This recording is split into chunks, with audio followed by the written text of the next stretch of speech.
As it's 12:30 now, we'll make a start. If everyone wouldn't mind popping themselves onto mute. Would you prefer questions at the end, Eamon, or questions as and when people have them? Oh no, yeah, either. I'm happy for people to chip in if they wanted to, raise their hand or put it in chat. Just might not be able to keep an eye on it myself, but maybe That's fine. feel free, Laura, to cut across me and let me know that's happened if there's if there is Brilliant. a question. Okie doke, we'll do that then. So as we go through, if anyone has any questions, please just raise your hand or pop your question into the chat. And just to reiterate that we are recording this, so we will be able to forward to any colleagues who couldn't make it today. Thank you very much for coming, and thank you, Eamon. I'll let you get started. Okay, thank you very much, Laura. Yeah, so I'm Eamon McCann. I'm a GP in Killingworth in North Tyneside. And I was sort of asked to do the session today on sort of interpreting abnormal blood results. I'm not entirely sure what the audience, what jobs the audience is made up of, but I'm assuming it's mostly, practice nurses, maybe some physician associates, practice pharmacists, that sort of thing. Do pop any other roles in the chat or let me know if there's anything else. So I was mainly sort of focusing, because I did a similar session in North Tyneside on looking at interpreting abnormal results from the perspective of essentially practice nurses or physician associates or practice pharmacists who might be in the main filing blood results from long-term condition reviews that you might be sort of either in charge of or a lead of in the practice, and given maybe a bit of an overview on the common blood results that we look at for long-term condition reviews, which is mostly things like lipid profiles, HbA1c, and then inevitably U's and sort of abnormalities in U's tends to come through when you're looking at those panel of results as well. Then I thought the other aspect I would do, because I wasn't sure whether there'd be any advanced nurse practitioners who might be sort of seeing acute presentations as well, was have a look at a couple of other areas where you often see abnormalities that you want to know what to do about, especially in the full blood count and anemia. Inflammatory markers, again, mostly advanced nurse practitioners who might be ordering those, I suppose. And then things like LFTs and TFTs, if we've got time. So essentially, there's a bit of an overlap because some of these markers like LFTs and the full blood count are there in some long-term condition reviews as well, or if you're using ARDENs, they're sort of best practice reviews, which seems to generate a lot of blood results. So the goal is to sort of cover those areas. So I wanted to give it just a bit of an indication of what my sort of experience of filing blood results is. Typically speaking, I would get about 50 to 100 a week coming in my direction, and those are made up quite often of long-term condition reviews.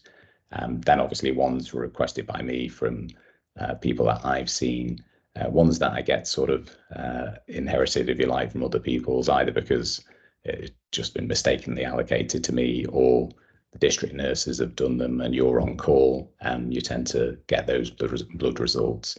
And those can be either long-term condition or acute presentations. And then ones that, for example, the pharmacist often will download historical blood results from ICE for things like DMARDs, where it saves us having to do them in practice. And in addition, at least at the practice I'm at, we run a buddy system where if someone's off, you file their blood results. So I'm also sort of doing those. So I get basically more experience than I'd like, if you like, filing blood results. So I thought when I was asked to do, or was asked when they were asking in North Tyneside for someone to do a session on this, I thought I might as well, because I thought I've got quite a bit of experience in doing it and might be able to give some hints. Certainly my top tips, if you're anything like me or you're sitting down and you might have 20 or 30 blood results to go through in a batch, is to have the various guidelines to hand when you're about to sort of make a start on them. And I'll show you in the next slide which ones I tend to look at. And then the other thing is when you spot an abnormality is always to think, well, is it abnormal for that patient? It's always good to compare it to the previous blood result, but also to their historical baseline, which might go up and down quite a bit, so that you're not sort of panicked that something is just completely abnormal. So the guidelines that I tend to use, this is a sort of a folder that I open up called Blood Guidelines, where I've put them all in before I sit down to go through a lot of results. And essentially, as you can see there, there's, because we're a North Tyneside practice, there's various guidelines from Newcastle and Northumbria, and I tend to refer to both. But essentially there, as you can see, there's ones that cover abnormal LFTs, things like the lipid Neely guideline that we follow, then ones for DMARDs, which is the immune modifying drugs guideline there, with some emails for the rheumatology specialist nurses to ask for advice if you need to on those. And then another range of sort of guidelines from different areas of hematology, including the paraproteins, which are always confusing, and thyroid. And then also I've got some in-house protocols that we've drawn up that I follow either for basically fatty liver work or how we process diabetes, essentially new diabetic blood test results. So just having those to hand and being able to sort of fire them open makes getting through a lot of bloods a lot quicker. So thought I'd start off just looking at lipid profiles, because we end up doing a lot of these in long-term condition reviews. And this is just to show, obviously, what parameters we're looking at when we look at a lipid profile. The two most significant ones are the cholesterol level and then the non-HDL level, which we use as a target really once we start sort of therapy for high cholesterol. So, but that's a fairly standard result there from a 45-year-old man who I think was having an NHS health check. Looks completely normal, but it was just to show the different sort of parameters we see. So when you're looking at a lipid profile, the first question is usually, why are they having it done? Typically speaking, it tends to be because they're either having a NHS health check for sort of primary prevention, or it's part of their long-term condition review if they've got any cardiovascular conditions or diabetes or CKD. The next thing that I'm looking at, especially if the cholesterol is raised, is are they already on a statin or not? Because it sort of guides what to do next. And of course, the main parameter that you're looking at is the Q risk when interpreting the cholesterol level if they're not on a statin. Because essentially, if the Q risk is less than 10%, then you can file it as normal, generally speaking. So that previous example, the 45-year-old man, his Q risk was 4.2%. So just filing that as normal. If the Q risk is more than 10%, then essentially you should be thinking about offering a review with the patient to consider sort of medication. And if the Q risk is above 20%, then I'm usually trying to convince them that medication's a good idea, because their 10-year risk of heart attack or stroke, which is what the Q risk is, is getting quite high. It's worth saying, I mean, I use System 1. I'm not sure, quite how many people would be on System 1 practices versus sort of EMIS practices, but System 1's very good in that when you're filing a lipid profile, it automatically shows you the Q risk and you can save that to the record. So it sort of almost prompts you to do the right thing. It is worth saying as well that Q risk can be quite high, even if the lipid profile looks totally normal.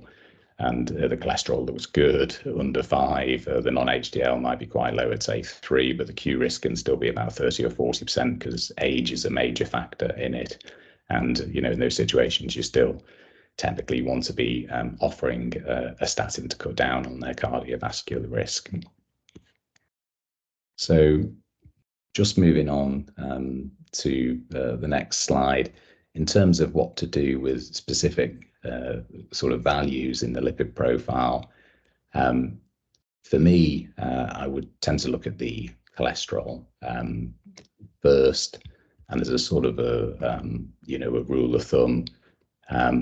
If the cholesterol is more than 5 but less than 7.5, then I'd be filing it with a comment that the cholesterol's high. But and then it depends really on what the what's happening with the Q risk. If it's less than 10%, and the cholesterol is between 5 and 7.5, then I'd be sort of sending lifestyle advice to say that your cholesterol's high, but not at a level where we not need to start medication. But it would be good to get your cholesterol down, and given a link to sort of lifestyle advice around that. I mean, if the cholesterol is less than 5 and the Q risk less than sort of 10%, then I'd obviously just be filing that as normal. If it's over 7.5, the cholesterol, then that's classed as being sort of severe hypercholesterolemia. And on the Neely guidance, it points out that that's also the case if the non-HDL is over 5.9. So the first point then is to repeat the sample as a fasting sample, so do a fasting lipid profile, because you want to establish, is it familial hypercholesterolemia?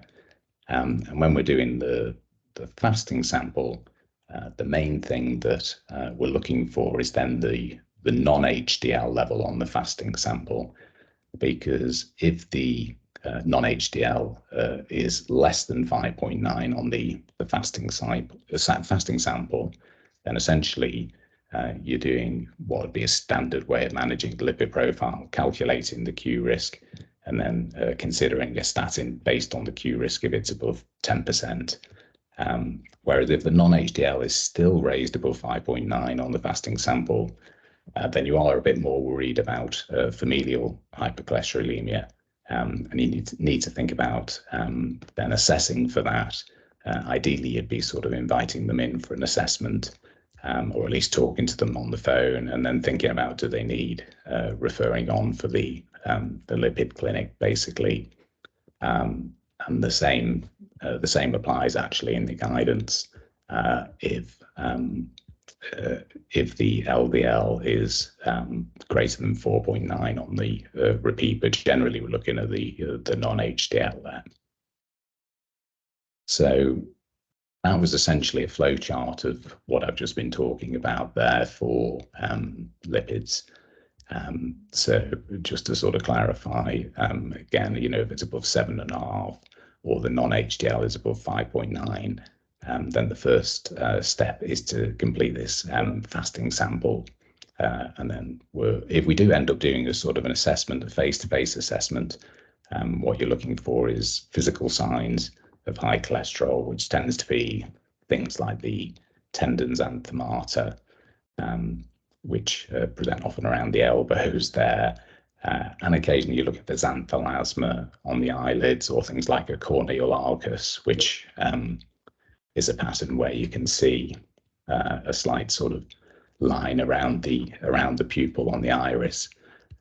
So physical signs, and then also asking about sort of family history of premature cardiovascular disease. And whether they have... Sorry, Eamon, we've just got a hand up from Leslie Williamson, and I don't know if it's because we can't see your screen anymore. Oh, yeah, that's right. what it is. Oh, is it? Right, okay, sorry. That's all right. Share. Wonder why that was. Yeah. Has that come back? That's back up. It's quite small though. Oh, right.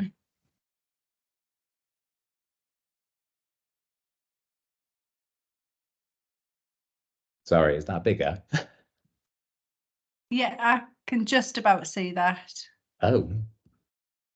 It's just the font's really small. Oh, on this particular slide? Yeah. Right, okay, yeah. I'll just move on to the next one then. Okay. Thank you. All right. So is that easy to read? I can see that. Okay, right. Testing people's eyesight. Okay.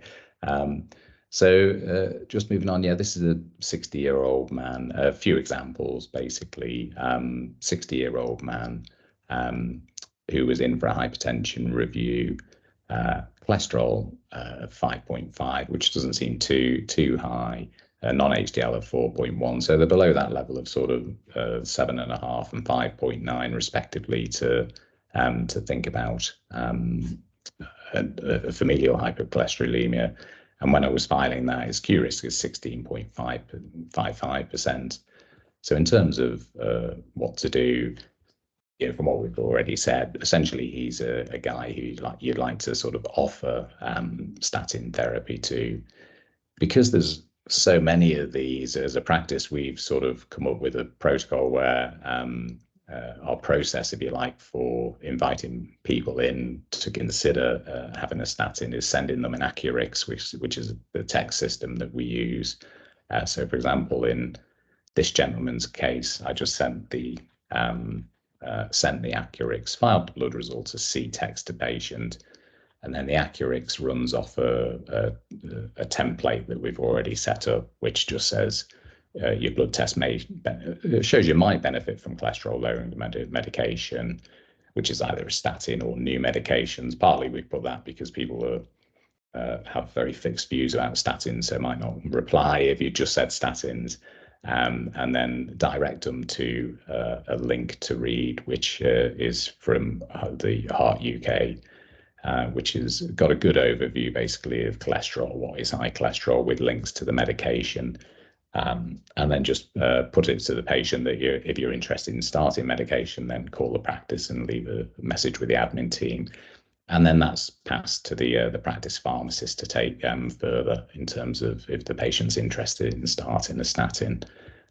So we've been doing that for about a year and have had quite a high uptake really in terms of starting people on statins compared to previous years, maybe because it just gives them a bit of time to read about it in their own time. So next one was a 50-year-old lady who was in for her non-diabetic hyperglycemia sort of annual review, very low Q risk, but has quite a high cholesterol level of 7.7 and non-HDL of 6.1. So in terms of what to do, I know if we were in a room, I'd be waiting for someone to put their hand up here or let me know. But essentially, this scenario is where we're needing to repeat the lipid profile because the cholesterol is above 7.5. and the non-HDL is above 5.9. So here we've repeated it as fasting, and the fasting results show that, again, once we're doing the fasting results, we're just looking at the non-HDL cholesterol, and that's now less than 5.9. So we don't have to go down the flow chart, seeing if she needs to go to the lipid clinic anymore. It's just a case then of looking at the Q risk and deciding whether there's any sort of further action required. And because her Q risk was low, actually, there is no real further action required from a medication point of view. But I would still send her a text essentially advising about trying to lower cholesterol from a dietary point of view. So next, I just wanted to talk about essentially, those I suppose are examples of where patients weren't on a statin already. If they already are on a statin, then when you're looking at the result that's coming in, you're basically mostly looking at the non-HDL cholesterol. Sorry, that should say non-HDL there, not non-NDL. So it's the non-HDL that you're looking for. And the target is dependent on why you're using the statin. If it's primary prevention, for example, they've got hypertension and they had a higher than 10% Q risk and they've agreed to start a statin, then the non-HDL that you're looking for is a 40% reduction compared to the non-HDL before they started the statin. If they've got secondary prevention, they've had a heart attack or a stroke, then when you start a statin, you're looking to get the non-HDL down to 2.5 or less, and that's the target to be aiming for when you're filing results from their annual review there. So a couple of examples of that. This is a 63-year-old man who had his atorvastatin increased in February to 40 milligrams, and this was a 3-month repeat. His non-HDL was 5.6 prior to starting his statin in May 17 when I look back. And as you can see, his result on this result in about July time was 3.9. So essentially, I was looking at 5.6. My technique is to look at the non-HDL before 5.6 and just times it by 0.6, which gives you the target required, which in his case is 3.36. So given that his target's 3.36 and this result is 3.9, then there is some action to take. Namely, you want to get him back in or have a telephone call with him to say that his non-HDL is still above the target and that we might want to increase his statin upwards, basically from 40 milligrams to 60 or 80. So that was really all I wanted to say about lipids. Sorry, I didn't know whether there was any questions about that. Sorry, immediately or not. If not, I'll move on to the next section, but feel free to raise your hand if you wanted any clarification on that before I do. No? Okay, great. So, yeah.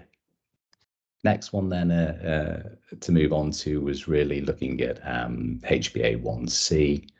I'm not sure whether I think what I was trying to do before was go into full screen mode so that I can put in animations and have things come in, if you like, when I was asking a question on the slide. But I don't think I'll do that because when I tried to exit full screen mode, that's when I think I lost the sharing. So this has got sort of questions and answers on the same slide, if you like. But HbA1c is relatively simple when you're looking at it. Yeah, and I think, depending on which lab you use, I guess everyone's using Northumbria lab rather than Newcastle, then it does tell you exactly how to interpret the results as well. Essentially, for HbA1c, then we're looking for a level of 41 or less as being normal. So at the start there, I said, if an NHS health check gives us a result of 42, is it normal? The answer is no, because it's more than 41. So between 42 and 47 inclusive is classed as non-diabetic hyperglycemia. That was previously called high risk of diabetes. And our approach to that is sort of to repeat it annually. I think there's probably a greater awareness of this now. If you'll often see that when you're looking back at historical blood results, that people or you might see one, for example, with 42 and think, oh, this is a new non-diabetic hyperglycemia. And then you look back historically and you might see that they've had a couple of years of 41, and then about 4 years ago they had a 43 or a 42 that wasn't actioned on. So they've actually been non-diabetic hyperglycemia for a lot of years, but it's just becoming apparent now as you're filing the results, and that tends to happen quite a lot because I think just awareness of the actual levels is better now. But basically 42 to 47 is that category and just needs an annual repeat and advice on lifestyle. If the HbA1c is coming back at 48 or above, then we know that's possible diabetes, and we'll often see that in the non-diabetic hyperglycemias that we're monitoring over the years. Essentially, if it's above 48, then our protocol would be to try and repeat that within 2 weeks if they're asymptomatic, to confirm whether they have an actual diagnosis of diabetes or not. The only sort of exception to that is if they're very symptomatic and it's very high, for example, more than 100, then you can just sort of conclude that that is diabetes and take it further just on the basis of that one blood result. Otherwise, we're looking to repeat within 2 weeks, basically. Okay, so that's essentially HbA1c. The next sort of area that I wanted to talk about was usinase or urea and electrolytes. And couple of slides just showing the normal parameters that we've probably all seen for using these, essentially mostly looking at sodium and potassium when we see the main sort of bulk of the U&E report, and making sure that there's no abnormalities in those. And then the next part of the report is the EGFR, which is a guide as to whether they might fall into having the chronic kidney disease sort of level or normal renal function. So anything above 60 there is okay and can be filed as normal. The most common changes then that we're looking for is decreased EGFR, or changes less than 60 to indicate possible CKD. And the other areas are that we often see abnormalities in when finding using these are either potassium, high or low potassium, or sodium. And with sodium, it tends to be decreased sodium that we see, although it's probably rarer than potassium changes. So EGFR causes, I think, quite a bit of problems in terms of when to repeat it or when to act on it. It's quite often is decreased compared to the last result, and that's can be for a variety of factors. Oftentimes it's just a transient decrease because of the time of day or how much the person has drunk that day, how well hydrated they are. But they can be quite well in themselves, even if the EGFR's dropped. And typically when you do a repeat, my experience is that, 9 times out of 10, when you repeat an EGFR and you advise people to drink a bit more and avoid red meat before the test, that it will just sort of go back up to normal, essentially, or to their normal baseline. Other causes of the EGFR being decreased, medications can certainly do it, including ACE inhibitors. If you're just starting ACE inhibitors or increased the dose, or you're on diuretics, then that will often decrease the EGFR. Recent courses of trimethoprim are worth remembering, because if they've just been treated for UTI or only a few days away from having some trimethoprim, that'll often lead to a falsely reduced EGFR. And that's because trimethoprim specifically stops creatinine being excreted from the kidneys. So it gives a falsely elevated creatinine and a falsely reduced EGFR, when in fact the kidney function's normal. So again, I would just repeat that after about a week, after they've been away from the trimethoprim for about a week, to get a more accurate result. Other things, of course, that can do is any sort of transient illness, including urine infections, can drop the EGFR. Certain long-term conditions will drop your EGFR, or gradually, like diabetes, because it affects kidney function eventually, or heart failure because the kidneys aren't being as well perfused as your left ventricular function drops. You'll see a lot of reports saying, is this AKI? It's very rare, actually. It's very occasional that it is an acute kidney injury, but occasionally is. So you do have to be aware of that, of course. But often when you're looking at that sort of warning, is it AKI, and you look at the historical baseline, you'll find that it's not that much of a drop to say that it is. And of course, the other main thing that leads to reduced EGFR is people's age. We just know that EGFR does decrease with age, and that in a way gets this the vast majority of what we call chronic kidney disease is really just age-related decline. So my approach to reduced EGFR is always looking at the trend and the historical baseline, as well as the last result. Just double checking, are they known CKD or not? Do they always have an EGFR of less than 60 or not? Was this a long-term condition review or an acute presentation? I was, have to be aware of that when I'm filing them. Was there any mention of them being unwell if it's dropped a fair bit? And then looking at whether there's been any new medications started recently or any sort of acute medications that might account for it.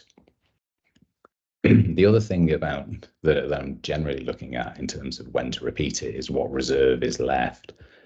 Because if it's dropped from 90 to 68, obviously you're going to take a different approach than if it's dropped from 50 to sort of 25, if you like. But generally, repeating the test is going to be the first step.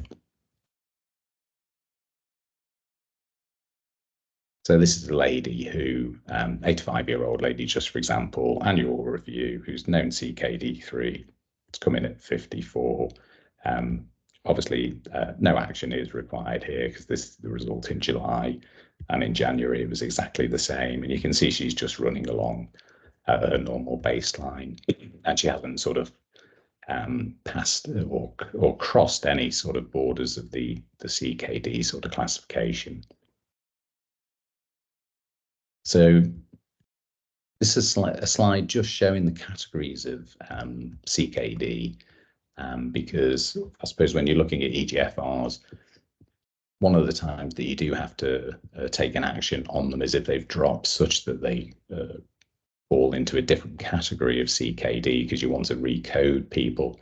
And occasionally then that will have implications for how frequently you're going to check their kidney function going forward. So just as a reminder, stages of CKD is 45 to 60 is G3A, and then we've got 30 to 45 for G3B, 15 to 30 for G4, and less than 15 for G5, which are then further subdivided depending on their ACR. But again, that'll influence how soon I repeat a reduced EGFR blood result, depending on whether they've crossed a border into a new category or not.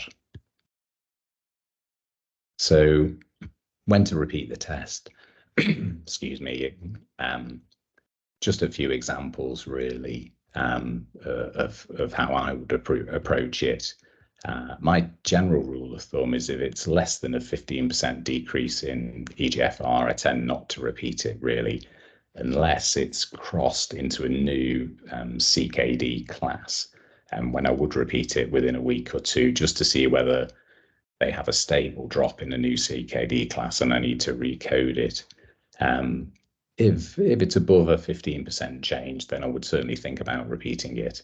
And if it's above a 20% change, then I would almost always be repeating it within that week. So a few examples just to look at. Last EGFR of 84, now 68 1 year later. I wouldn't tend to repeat that actually because it hasn't gone down into being CKD yet. And if their BP is okay and they're well, then I probably wouldn't repeat that at all. Partly because it hasn't gone above a 15% change. Whereas if it dropped to something like 62 there, then I probably would because, it's gone above a 15% change. Last EGFR of 78, which was then 58 1 year later. That I would repeat because it's gone into CKD range. Are you going to code them as CKD or not? So I'd probably repeat that in 2 weeks to see whether we do. Quite often it'll have just gone back into normal range. But if it stays below 60, they'd need to be coded as CKD. A last EGFR of 68 and then 48 1 year later. That one I would repeat in 1 to 2 weeks just because it's a drop of 20, which is obviously close to a sort of 30% change. And you want to see if that's a stable drop, or whether it's heading back upwards to 68, or if it's dropping further. Of course, you'd have to take it further then. So last EGFR of 55 in someone who's known CKD, and now 48 1 year later at the annual review. Something like that, I probably wouldn't bother repeating because it's a 12% drop. They're in the same sort of stage of CKD. It's probably not a significant enough drop to sort of repeat there and then, but it would obviously just carry on the annual monitoring. And then a final one of 43, who was pretty similar to the one above, but a bit lower at 43 from an EGFR 55 the previous year. I'd repeat that within a couple of weeks. partly because it's more than a 15% drop, but also because you want to know, have they gone into a new category of CKD to sort of recode them there.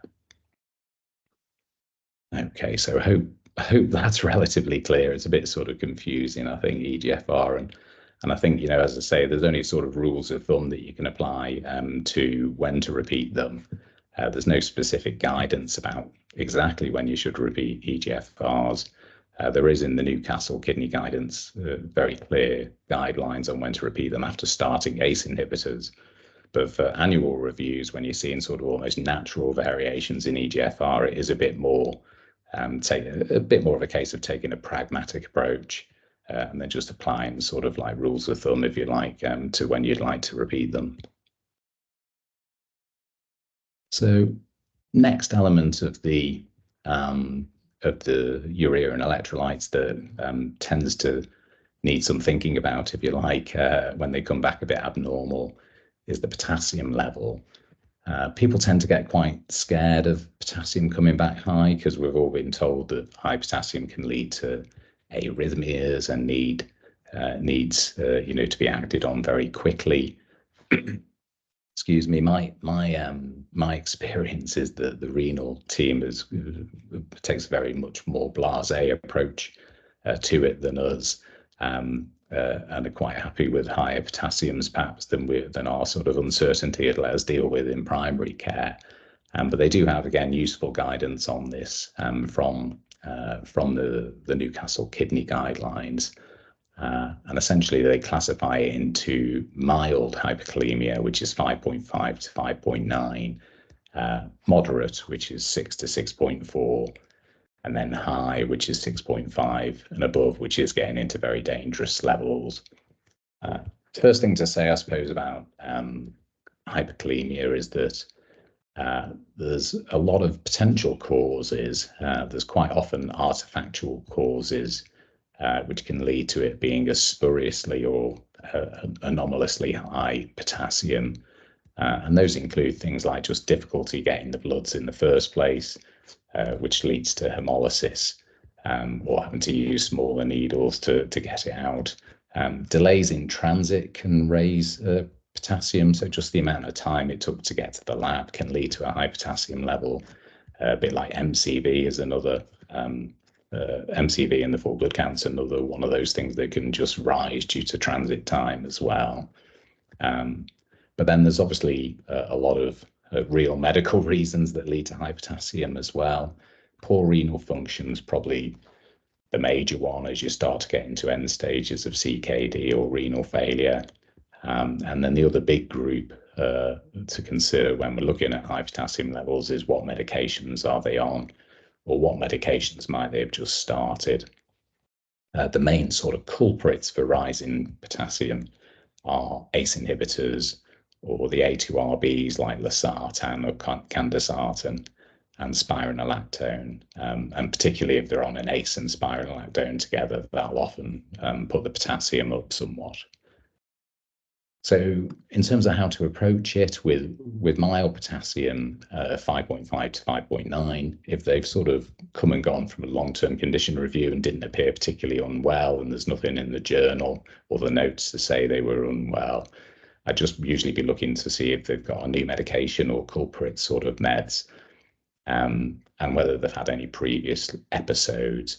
And generally speaking, you just be looking to repeat it in sort of 3 to 5 days if you could, to see that it's either stable or going back to normal, and definitely just to make sure it isn't going to go higher than that mild level.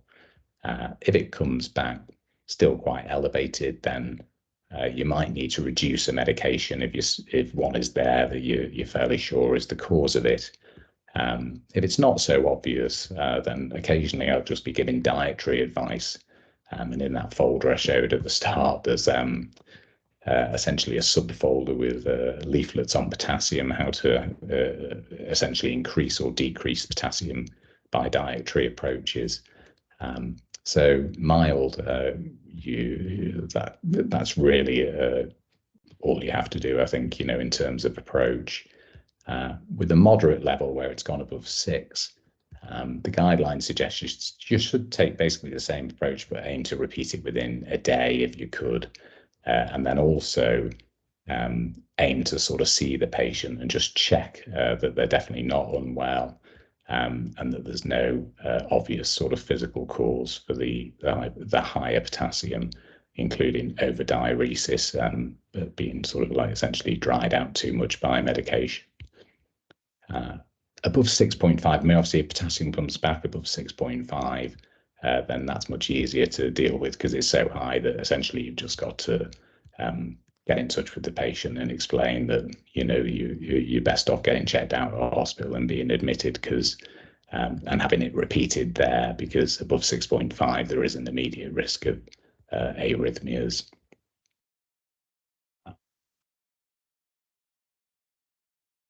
Much less common is low potassium, but occasionally, you know, you'll see low potassium coming back on the U's as you're filing them as well. And generally, if you see low potassium, it tends to be quite mild. Around about 95% of the cases are between 3 and 3.5.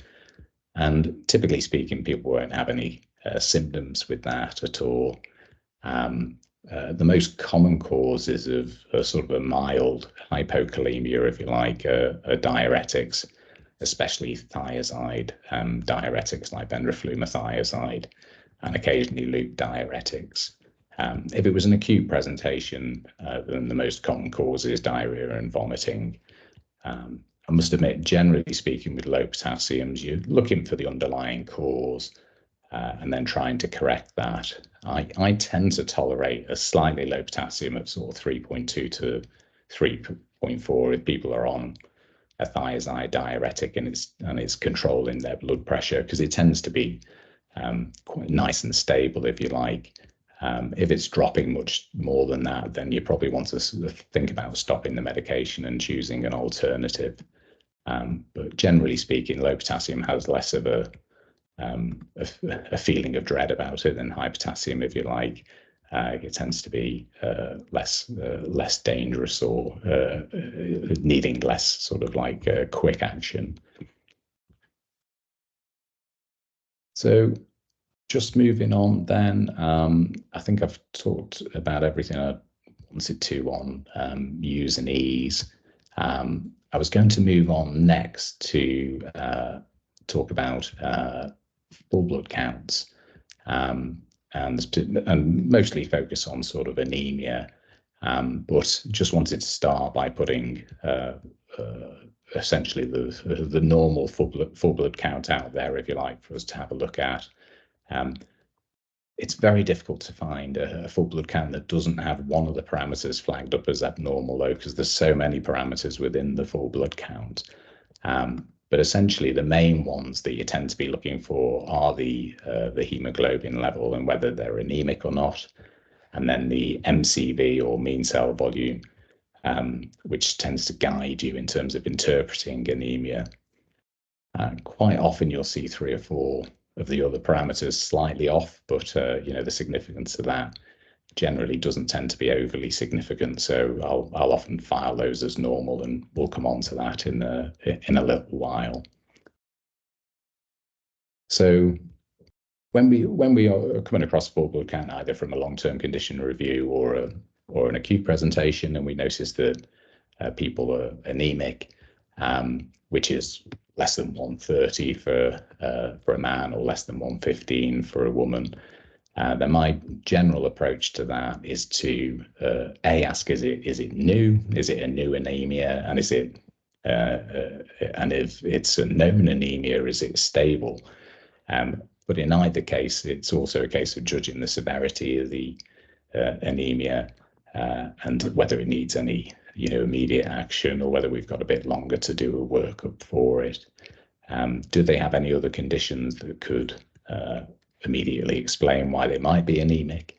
And then, as I was saying, looking at the MCV, the mean cell volume, in order to guide what type of anemia it might be and what to do about it next.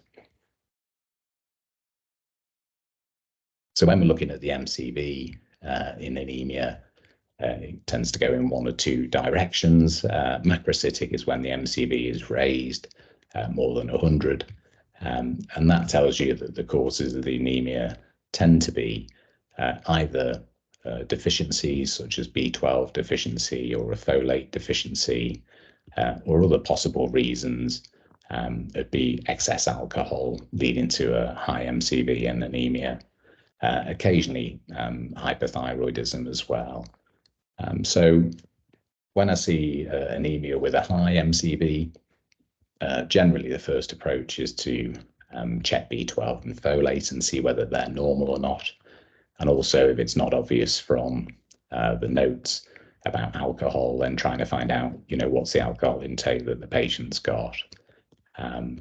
If you do the second test and essentially check B12 and folate in this scenario, and the folate's deficient, then the action I would take is just to replace the folate. Typically, we would just replace folate with a 4-month course, and that will usually correct the anemia and replenish the folate stores for some time, and give the patient a bit of advice on a folating diet, because it's probably a dietary deficiency rather than anything else. If the B12 is low and they're anemic and the MCV is high, then the approach really depends on the degree of that and what symptoms they've got. It's possible that they might have something like pernicious anemia, which is where intrinsic factor antibody might be positive, and they might need input from the gastroenterology team. That'll tend to give you quite a low B12 level and quite a high MCV. They might be symptomatic with that, and will require B12 injections long term if that's the case. Quite often, though, B12 deficiencies are quite minor, and people won't particularly have symptoms with them. And a bit like folate, they're often quite essentially dietary, and again, more dietary advised or oral supplementation of B12 is sometimes sufficient for those patients. So it sort of depends on the degree or how low the B12 is. So if the MCV is the other way around, however, and is microcytic, which is less than 82, and they're anemic, then our main concern there is that they might have an iron deficiency anemia. And as we also know, iron deficiency anemia can be a bit of a sort of red flag, because one of the causes of that is bleeding within the bowel, and possible underlying causes like colorectal cancer or esophageal cancer. So when you're seeing an anemia with a low MCV, the first sort of action is to check the ferritin, which is the marker of iron. And if the ferritin comes back low and they've got a new confirmed iron deficiency anemia, then typically they're going to need a little bit more of a workup, which is a celiac screen, doing a urine dip to make sure they're not losing blood in the urine, and then a fit test to make sure they're not losing blood in the bowel. And that's always then followed by onward investigation of some sort, normally speaking, especially in men or women who are essentially past the age of having periods. Then you're going to have to look for another cause for the iron deficiency. What you'll often find, though, is that they've been investigated before, because iron deficiency anemia tends to be quite recurrent. And if they've been investigated before, especially within 3 years, and no cause was found for the iron deficiency anemia on, for example, colonoscopy or gastroscopy, then the team's advice is usually just to treat with iron if they have recurrent iron deficiency anemia in future. If it's been more than 3 years since they've been investigated, then it's worth considering whether they need those investigations again, basically. If the ferritin, this bottom line, it was just a reminder to myself that if you're looking at what looks like an iron deficiency anemia, namely the hemoglobin's low, the MCV is low, but the ferritin, when you check it, comes back normal, then it's worth considering doing iron studies along with CRP and ESR. And that's because ferritin can be an inflammatory marker. So if they have an underlying inflammatory disorder going on, like rheumatoid arthritis, then the ferritin can be artificially normal because it's an inflammatory marker, but they may still have an iron deficiency. And in those situations, you'd want to be checking other inflammatory markers like CRP and ESR, just to see whether there is inflammation making the ferritin abnormally high. And then the iron studies, because they might give you a better clue then if there is genuine iron deficiency in those cases. So when you've got anemia, the final class of anemia, which is normocytic, so you've come across a full blood count where the hemoglobin is low, but the MCV is within normal range, then the approach to take's a bit different, really. I would still check the hematinics, as it's called, namely the B12, folate, and ferritin, because although the MCV is normal, there is the possibility that both the ferritin and something like the B12 are low, and those are sort of cancelling each other out, if you like, to give you a normal MCV. So it's always worth checking the hematinics just to make doubly sure. But often what will happen is the B12, folate, and ferritin come back all normal, which means the MCV is genuinely normal.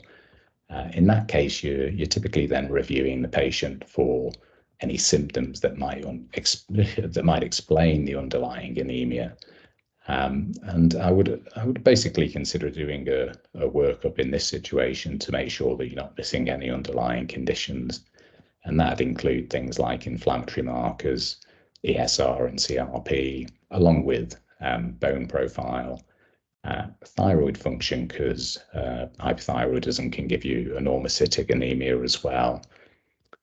Also consider doing a myeloma screen in the elderly and a PSA in men if it seems appropriate from their symptoms, because again, underlying conditions like multiple myeloma or prostate cancer, lots of other conditions can give you a normocytic anemia.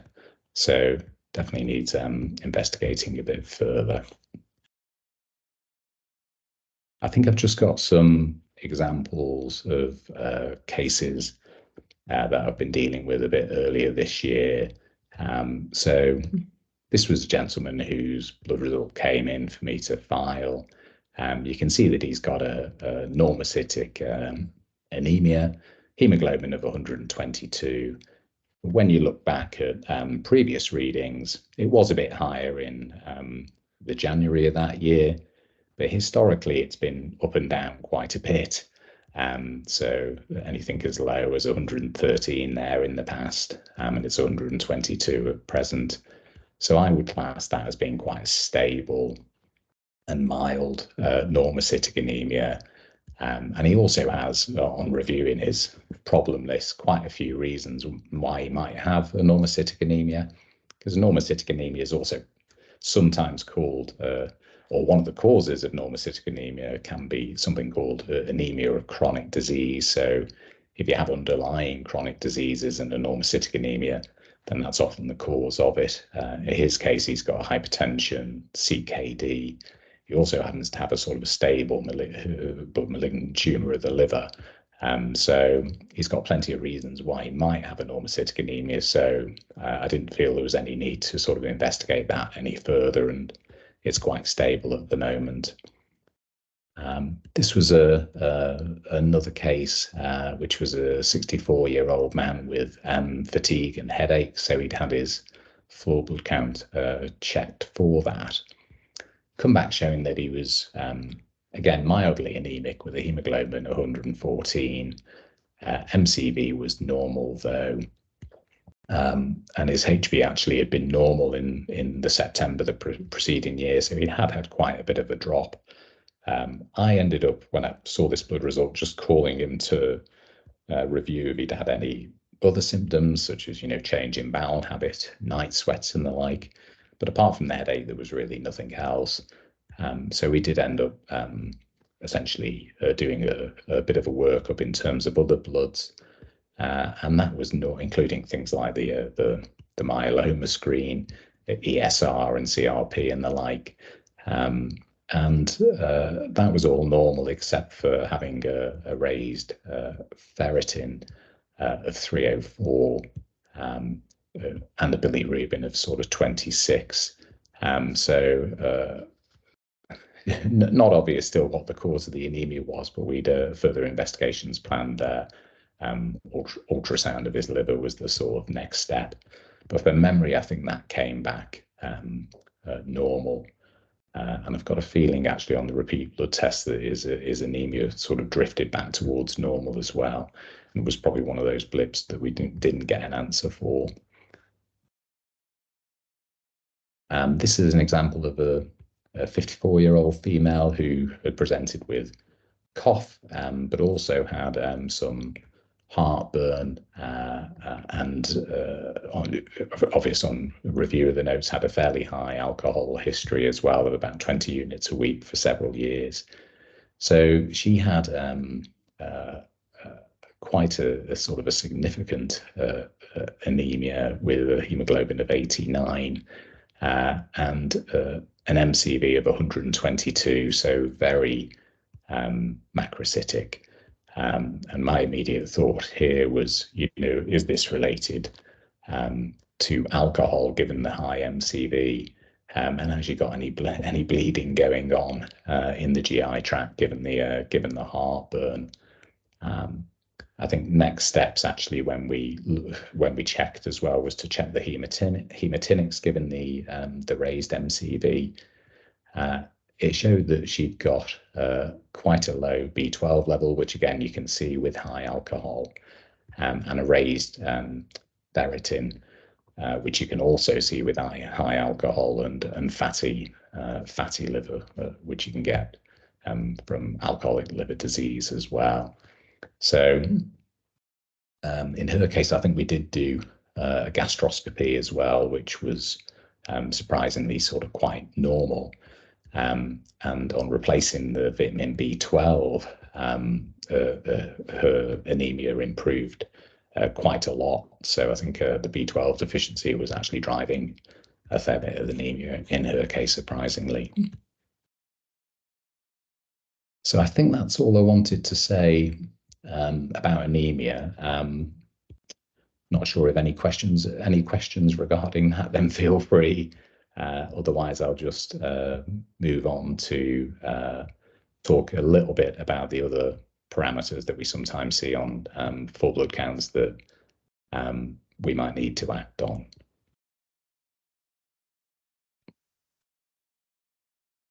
Okay, so generally speaking, outside of anemia or the MCV, the things that we see on the full blood count that next sort of draw your eye, if you like, is the white cell counts. It's quite often the case that things like lymphocytes and neutrophils are marginally up or down, but again, quite often they don't need any action, either because it's expected, because they're an acute presentation and you expect the neutrophils or lymphocytes to be slightly up, or because when you look back historically, it's just normal for that particular person. They might have slightly high or slightly low levels. And occasionally you'll see, as well, white cells generally being raised due to other factors such as smoking or pregnancy. There's also then a raft of other parameters on the full blood count, such as red cell distribution width, mean cell hemoglobin, mean cell height, all of these other things. They're quite often marginally up and down, which is why you rarely get a full blood count that doesn't have some red on it, if you like. But with all these other parameters, I think they're rarely significant either. Generally speaking, if the hemoglobin is okay, that's to say they're not anemic, and the MCV is okay, then these other parameters I don't tend to attach too much significance to, and I'll often just be filing the results as normal. Because if there's a disease that just affects mean cell hemoglobin, then I haven't heard of it, and I don't think it's one that's particularly significant. So I think we're safe in sort of filing those, but it is something that people get a bit, when the first filing blood results, get a bit sort of twitched about, because there always seems to be a lot of red on full blood counts in these other parameters. So a couple of examples of that. This is just a full blood count for someone from a long-term condition review. And as I've said, there's quite a few of these parameters that are red, such as the red blood cell count, red cell distribution width, the hematocrit. But I wouldn't be sort of like overly concerned about any of those. I think this patient did have quite a stable anemia that I wasn't too concerned about, and very marginally low lymphocytes of 1.46 when it should be 1.5 as normal. And looking back historically, they've always had sort of marginally low lymphocytes in the past. So again, looking at the trends, probably the important thing to do. And in a case like this, I would say there's no action required, and that can be filed as normal despite the 5 red markers on the blood count. This was another example, I think, where I think it was taken because of having a low B12 level in a vegan patient. The B12 was around about 66, and I think this was a sort of a repeat test, showing just again a low lymphocyte count of basically 0.97, which is a bit lower than the previous example. And you do think, well, okay, should I act on that because it's a fair bit below 1.5? But actually, looking back historically in the record, the lymphocytes were even lower at 0.89 in April the previous year, and had been 1 to 1.19 in the past 4 years, so it had never been that sort of high. But there was no anemia or change in the MCV. So I think this was just a case of the lymphocytes being low for that patient, and some people do just run sort of lowest lymphocytes, so I was happy filing that as no action. I think if you're seeing low lymphocytes that are going lower year on year, then you do think, do I need to take some action because they're just going lower and lower? That's the sort of situation where I might think, okay, I'll get the person in and have a chat about possible causes for that. One of them that crosses your mind is should you do a HIV test if someone's got persistently low lymphocytes? But again, I would tend to only think about that if they were going lower and lower across several years. So that one I was quite happy just filing as no further action.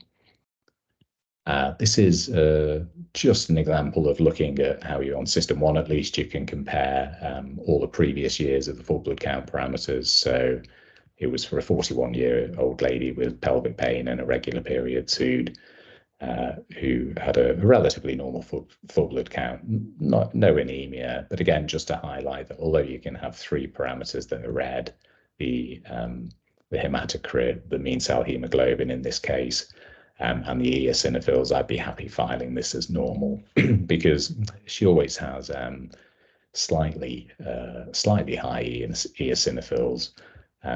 But on its own, it wouldn't make me think that it's relevant to her presentation. So quite happy to file that one as normal. And just to, again, final example, 69-year-old male at an annual review, not anemic. His MCV is normal. He has a couple of these parameters in the red, the mean cell hemoglobin, the red blood cell count, and again, slightly raised eosinophils, but you'll often see that in some people, and he's had that in the past. They've tended to go up and down, as have his monocytes. So again, although there's 4 red marks on his full blood count, sort of happy to file that as normal based on his historical ones as well. So that's, I think, all I wanted to say around the full blood count. For those who are essentially seeing also acute presentations, then I suppose this section is really geared towards yourself in terms of thinking about inflammatory markers, because these are often things that we'd check in acute presentations, or someone who's been a bit more long-term unwell, if you like.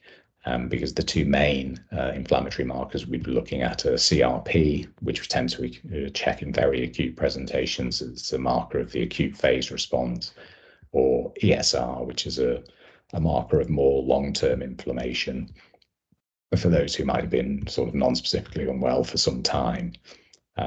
With the ESR, the upper limit of normal, and I think this is reported now on the ESR when it comes through to be filed, is the upper limit of normal varies, but it's basically for men, their age divided by 2.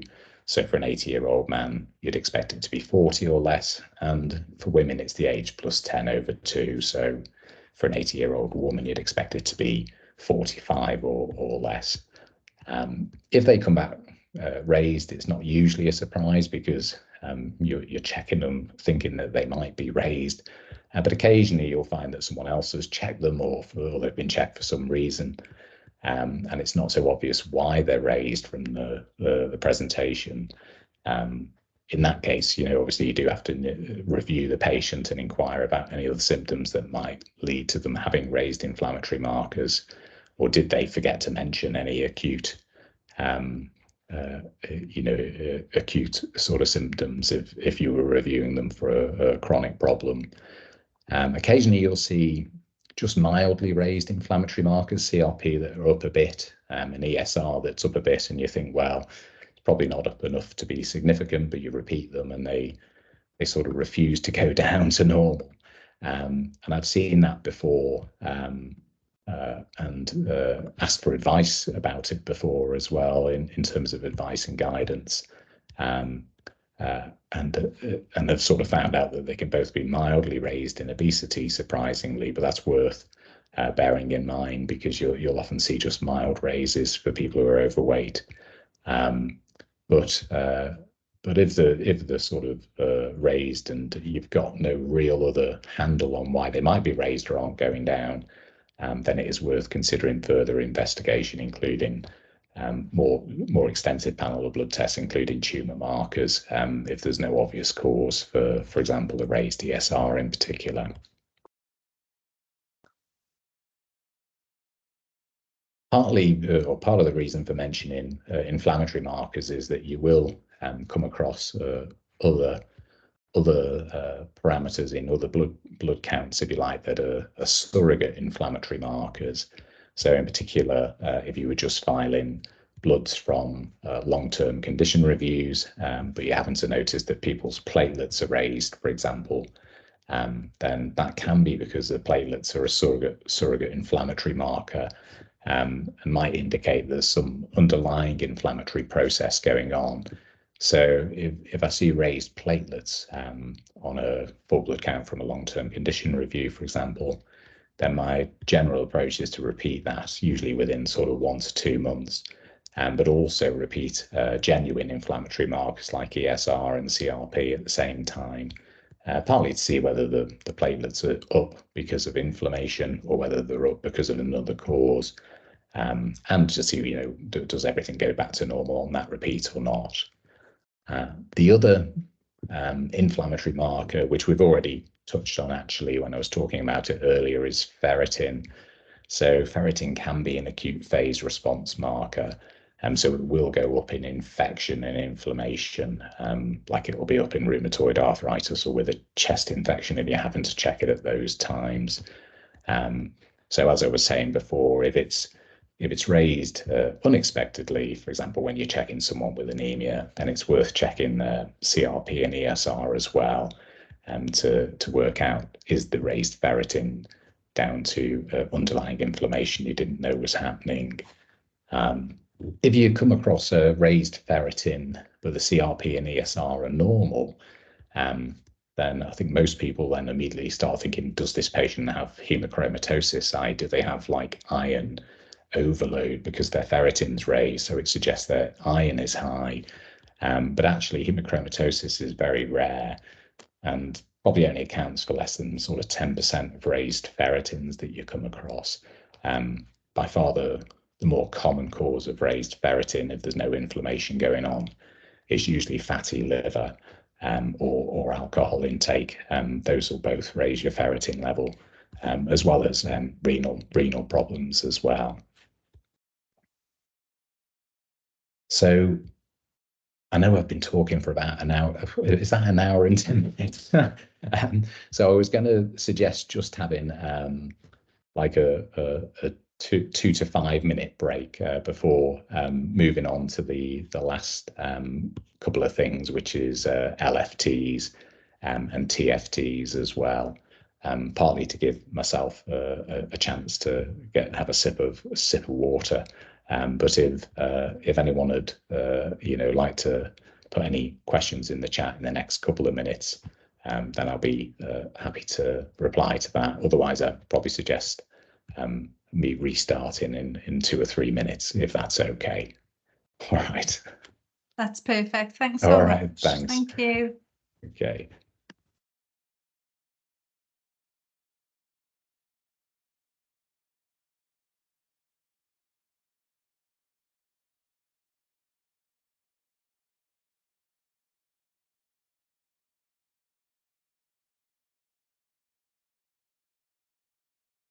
People still joining.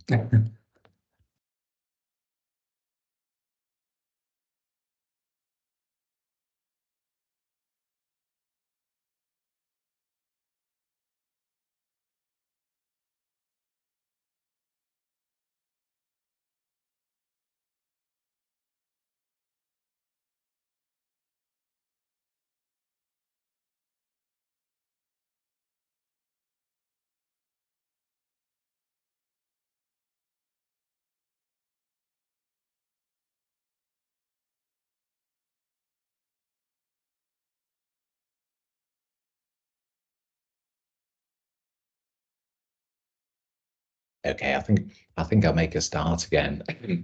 Just give it a bit of a tiny break just to sort of reset our brains, I think, because it's a lot when we're just flying through without any stop, actually, to keep thinking about what all these abnormalities mean, if you like, especially before moving on to liver function, which is one of the more complicated ones to get your head around. It's probably good to have a little pause, but I'll restart and start talking about liver function tests as well. So abnormal liver function tests, when you see them come back from long-term condition reviews and others, essentially what we're talking about is asymptomatic abnormal LFT. So the patient hasn't really reported any symptoms, but they're having their LFTs checked anyway, and then they come back abnormal. It's what to do about those when there's no symptoms that have been obvious at the start. So essentially, the approach to dealing with asymptomatic abnormal LFTs is dependent on what sort of picture you're seeing. There's essentially 2 types of abnormal LFTs. This is a sort of a normal LFT, if you like. Just again to remind ourselves of the parameters that are on the liver function test. So there's bilirubin level, and then alkaline phosphatase, alanine aminotransferase, which is shortened to ALT. And those are the main 3 things that we're looking at when we're looking at the liver function test. So the abnormalities then fall into 3 different sort of patterns.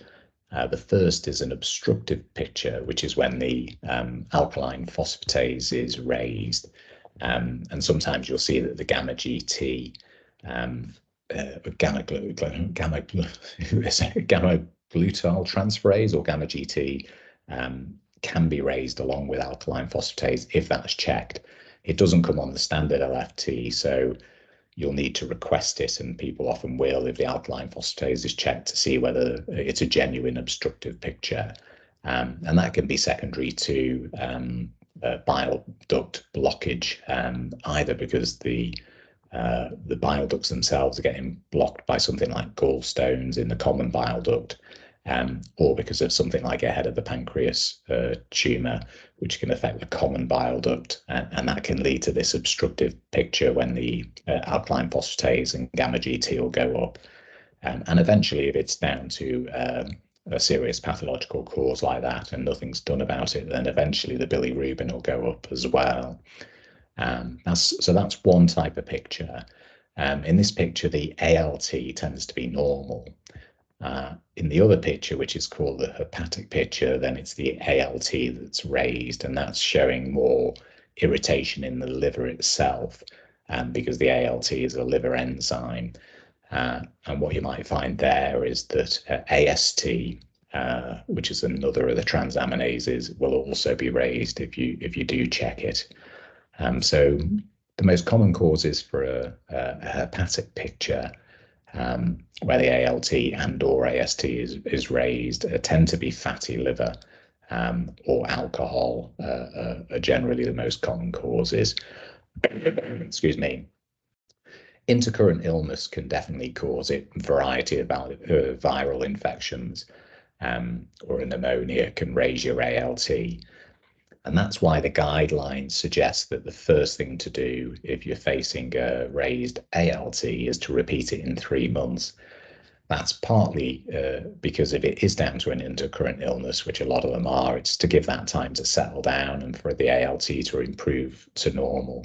So you're just repeating it at 3 months to see, is that the case? Has it gone back to normal? Or is it genuinely persistently raised and needs taking further? And then the other causes of hepatic pictures is definitely medications, and in particular, you'd want to think, has a statin been started recently? Because that'll often raise the ALT, but you're sort of almost expected to do that, and you can still continue the statin providing it's not too elevated. The final sort of picture that we see in terms of asymptomatic abnormal LFTs is just a raise in the bilirubin on its own. That tends to be Gilbert syndrome, by far the most common cause of having just bilirubin elevated. And you tend to confirm that by just repeating the test as a fasting sample, where the bilirubin will increase further. And that essentially confirms that it's Gilbert's, providing there's no anemia present. So, sorry, in terms of what and when to repeat for abnormal LFTs, I've already just mentioned the isolated bilirubin to repeat immediately, along with a full blood count, and there's no need to sort of delay that. With the obstructive picture of a raised alkaline phosphatase, then you can repeat that immediately as well, usually with the gamma GT to confirm that it is that.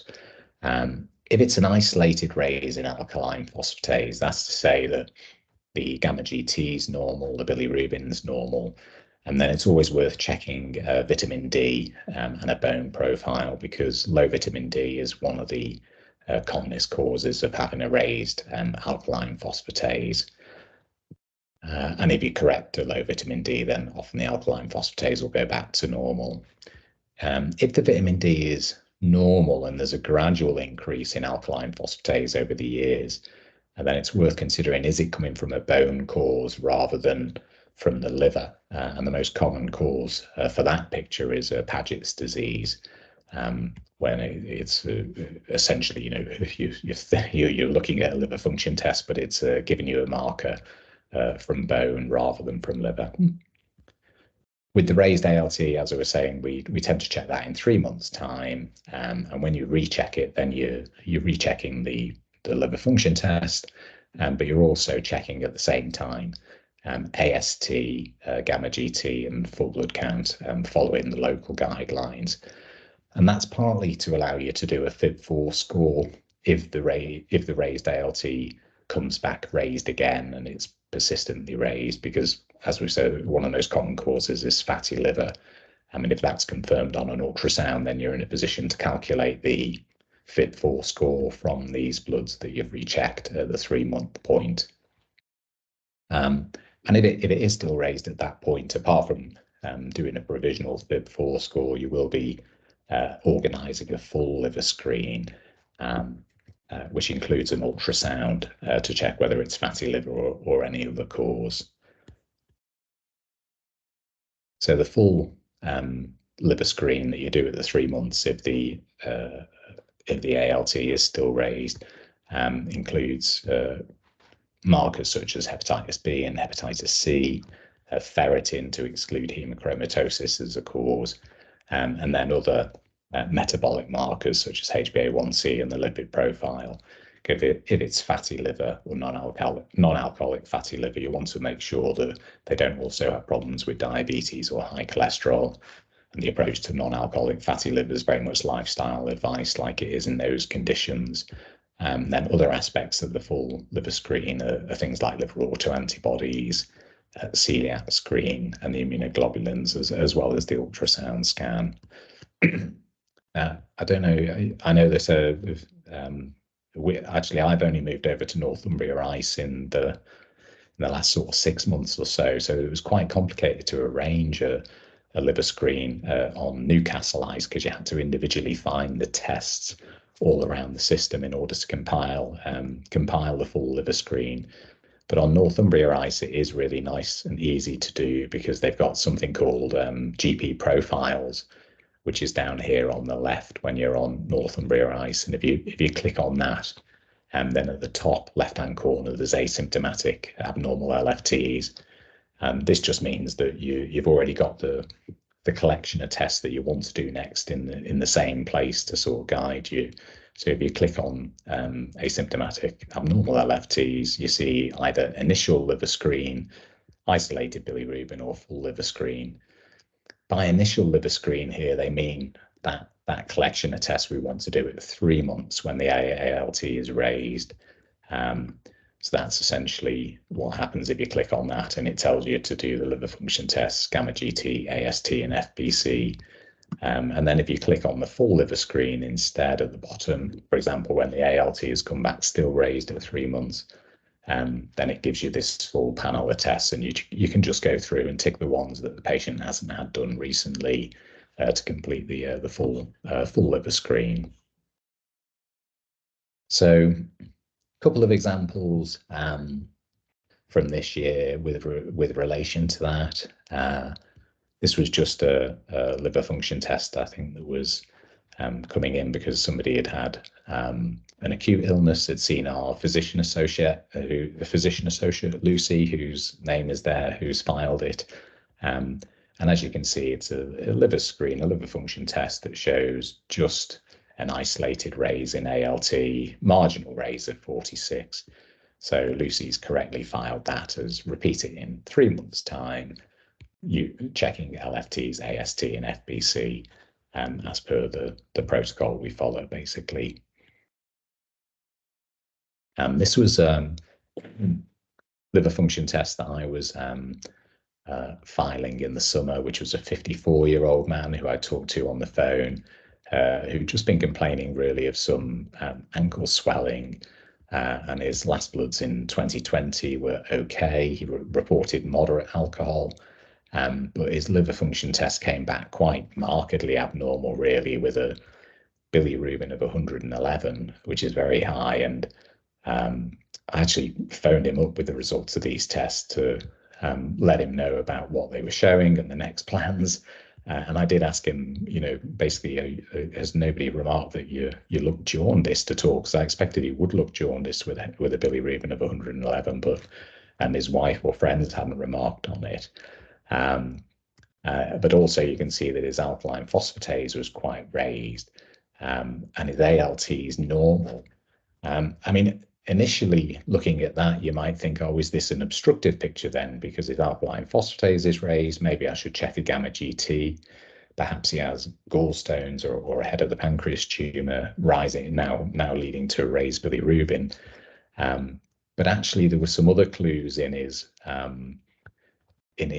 bloods from the full blood count that was suggesting that actually this was probably more likely to be alcohol than an obstructive liver picture, even though the ALT is normal, because you can see that his platelets are 79, quite low, which is always suspicious with badly abnormal liver function tests, because you're thinking, has he already got some essentially some effects from portal hypertension on the spleen if the liver's been affected by alcohol. And his MCV was very raised at 105, even though his hemoglobin is normal and he's not anemic. So suggestive that it might all be related to high alcohol. It was just surprising, in fact, that his ALT was normal. So on review, I mean, he reported he wasn't jaundiced and he felt quite well, clarified that he does drink about 40 units of alcohol a week, had done for the previous 10, 20 years, and arranged a few other tests, including gamma GT, which was raised, along with an alkaline phosphatase. His bilirubin had improved a bit by the time he came along a week later for the repeat test.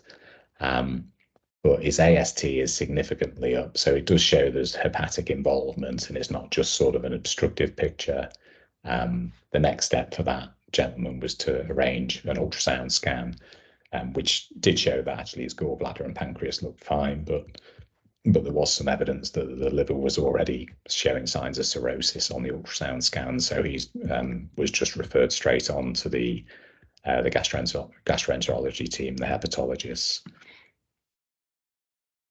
This was a separate LFT result from a care home resident who was 74-year-old. She'd just been suffering with nausea, and it had been noticed that her alkaline phosphatase had been raised for some time. So we repeated the LFTs, which showed that the alk phos was high, and with a gamma GT as well. And so this was showing an obstructive picture with a raised gamma GT of 182 and a raised alkaline phosphatase. This was a bit of a surprise in her case because she had already had a cholecystectomy and had a gallbladder removed because she previously had a gallstone abscess. So in some ways you'd then be worried, is it the pancreas that's causing the problem? But the additional thing that was surprising in her case was that her CRP was very high at 86. And because she was feeling progressively unwell, I think the decision was made to admit her. And the investigations at the hospital confirmed that she did have a likely infection, not in the gallbladder because that had been removed, but actually the gallbladder remnant. So there was a little bit of the gallbladder left that had echogenic debris and sludge in it.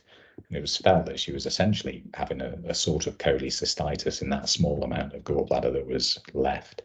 So she was treated with IV antibiotics and then discharged on comoxiclav, I think. So it was partly just to show what an obstructive picture looks like. But usually you do see that in people with gallbladders rather than ones who've had them removed. But yeah, just unusual in her case because of the remnant. So I think that's just covered what I wanted to say about LFTs. I think the last section I was going to talk about is TFTs, or thyroid function tests, for those that look at thyroid function. I mean, normally we just get one result with the TFTs, which is a TSH. Generally speaking, if it's normal, you'll just get the TSH and that's all that will come through. And obviously you're just going to file that. If the TSH is high or low, it seems to be variable then as to whether they let you have the T3 and T4 results. TSH, obviously thyroid stimulating hormone, which comes from the brain. So if TSH is high, then that means that there's a chance that someone might be hypothyroid. But then you want to know, what's the actual thyroid hormone levels, which is the T3 and T4 levels.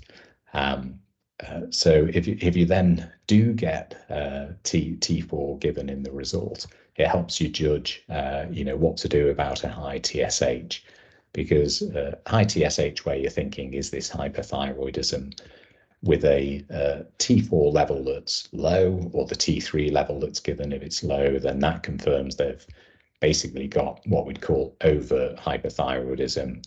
The TSH is high, the T4 is low. So they do have hyperthyroidism, and the way to treat that is by giving someone levothyroxine, basically, to replace their thyroid function.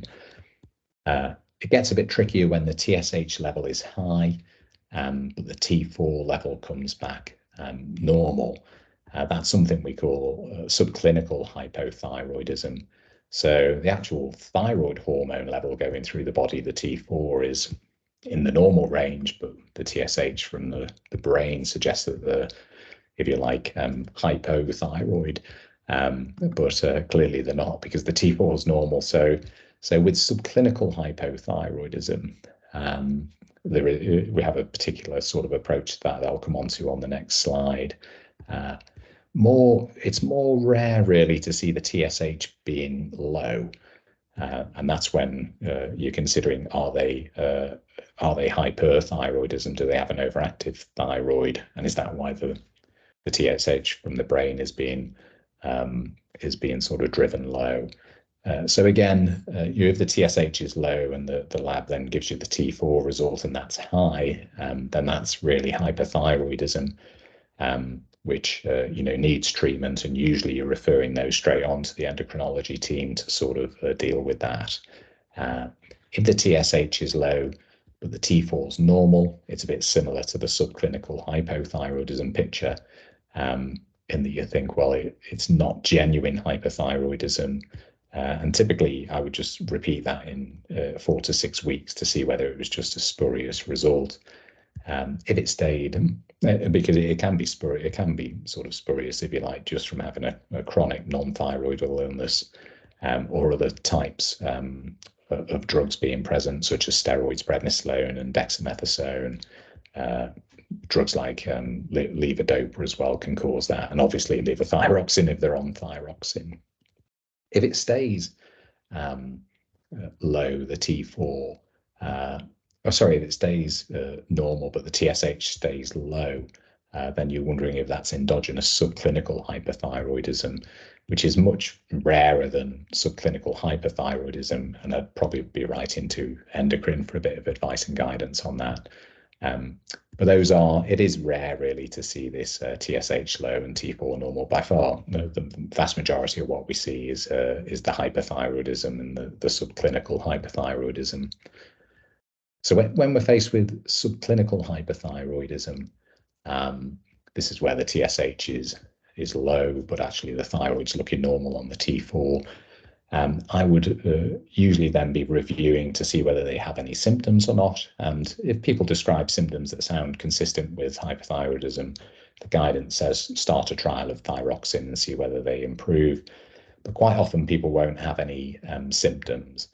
And in that case, essentially the next step is to repeat the blood tests, but also check thyroid peroxidase antibody at the same time, TPO, because that helps you guide whether it's a sort of a genuine subclinical hypothyroidism that has an autoimmune basis, in which case they're more likely to develop into proper hypothyroidism over the years. So you recheck their TFTs annually when the TPO antibody is positive.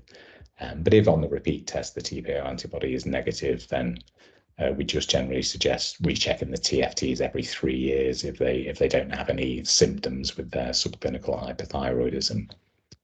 So a couple of examples of thyroid blood results. This was a 36-year-old lady who was quite tired and lethargic just 4 months after delivering. And she had a prominent thyroid on examination, and then had a thyroid function check because of that.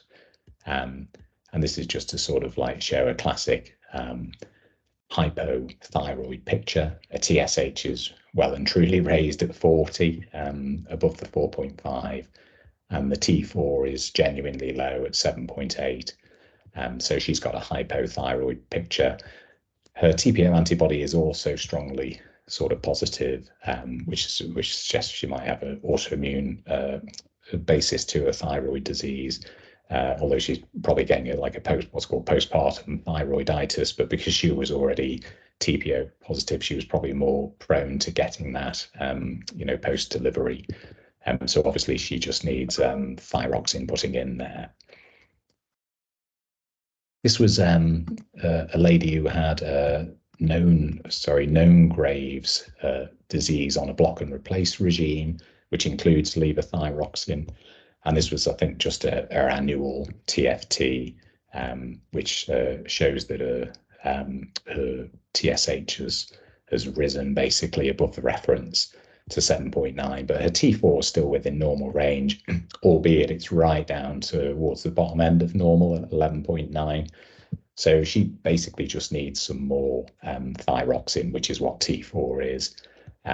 So we've just increased her levels from 125 to 150 once a day, which will hopefully put the T4 up into the middle of the range and bring the TSH back down into the normal range there. So those are just a couple of examples of hypothyroidism. There is one other picture you see sometimes with thyroid tests, which is where they have a high TSH level, which makes you suspect that, obviously, if you see TSH being high, you think they're hypothyroid, but then also a high T4 level, which is more suggestive of hyperthyroid.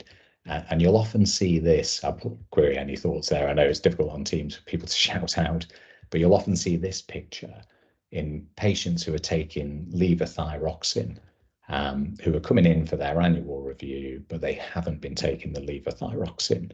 And then they get the appointment through the post and panic at the last minute and start taking the levothyroxine, in a big way, or maybe slightly overdosing on it. And that can lead to a high T4 because they've just started taking the levothyroxine again when they should have been taking it all along. And the high TSH is high because they haven't been taking it for the previous sort of 3 or 4 months, if you like. So this is a classic example of that from a long-term condition review of a lady on thyroxine where her TSH is high because she hadn't really been taking the medication for 3 months. And then the T4 was normal because she'd taken, quite a bit of it in the 2 days before coming in for the blood test, to try and prove that she had been taking it all along. But obviously, you can tell from the order history often that they, that they haven't been. So, but it's just to be aware of that picture if you ever come across it. Okay, so I think that's all the areas I wanted to cover. I'm aware there's a lot to cover there, and we've gone on for quite some time.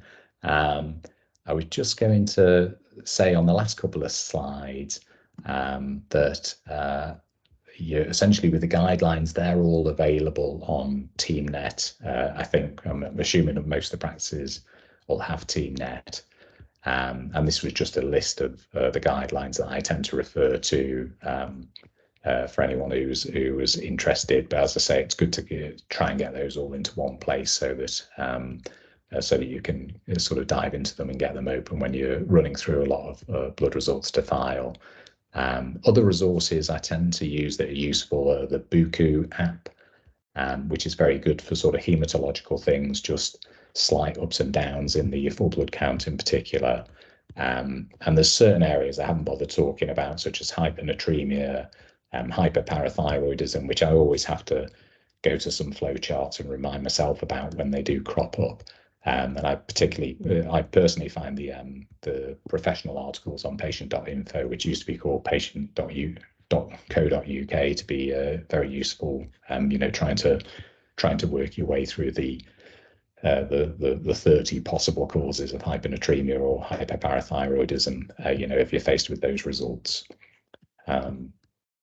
So yeah, and I think as Laura was saying at the start, happy for all the slides to be shared around after the talk today. But that's really I finally reached the end. So any questions, I'll stick around for questions or a chat. But otherwise, thank you very much for sticking with us. Thanks, Eamon. That was really useful. Thank you. No problem. I'll make sure that everyone who's attended today will get a copy of the slides. I'll post it into the chat from this Teams call, and you can forward on to colleagues because the recording will also be made available as well to other colleagues who couldn't make today. Does anyone have any questions?